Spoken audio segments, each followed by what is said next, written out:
जय जगन्नाथ। ओम नमो भगवते वासुदेवाय।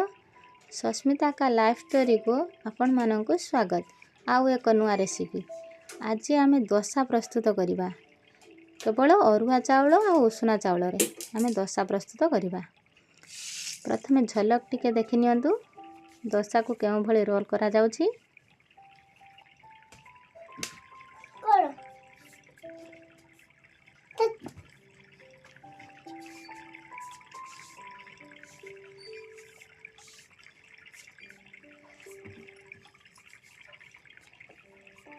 रातिरे आम बो अरुआ चाउल और उषुना चाउल समान भाव में 2 कप अरुआ चाउल हेले 2 कप उषुना चाउल नहीं बतुरे नहीं सकाळे ताकू शिଳରେ एभली बाटी नउछंती।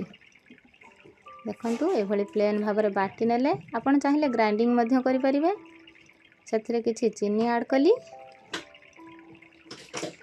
स्वाद अनुसार लूण ऐड करिवि। सेथिरे मु किछि खाइबा सोडा ऐड कली।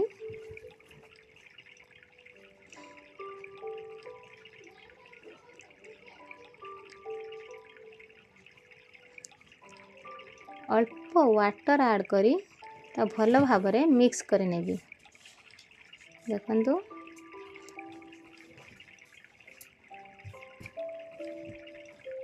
साधारणतः पिठो टिके बहलिया होता है, किंतु आमे दोसा जेहेतु प्रस्तुत करूछंती ताकू टिके पानिया करवा। देखंतु केम भली पानिया होइछि।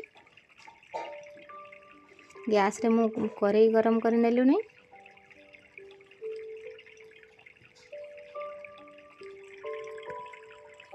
सेथरे मु तेल ऐड कर नेली।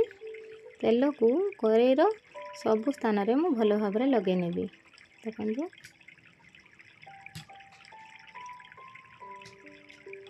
भलो भाव रे तेल गरम हो गला।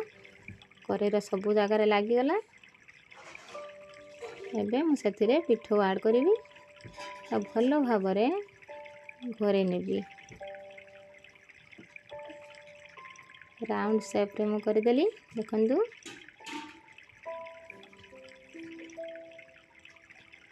फ्रेंड्स मने रखिबे करेई जेमेति भलो भाव रे गरम हो जाइथिबो,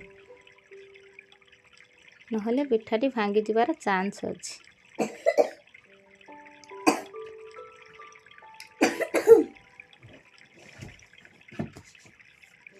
एबे मु नौटे नेबी। देखंतु मु केम भले नौटे देली।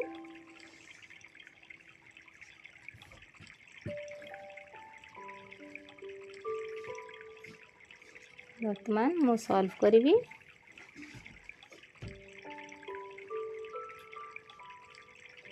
पूर्वर किछि भाजी रखी से ऐड करी।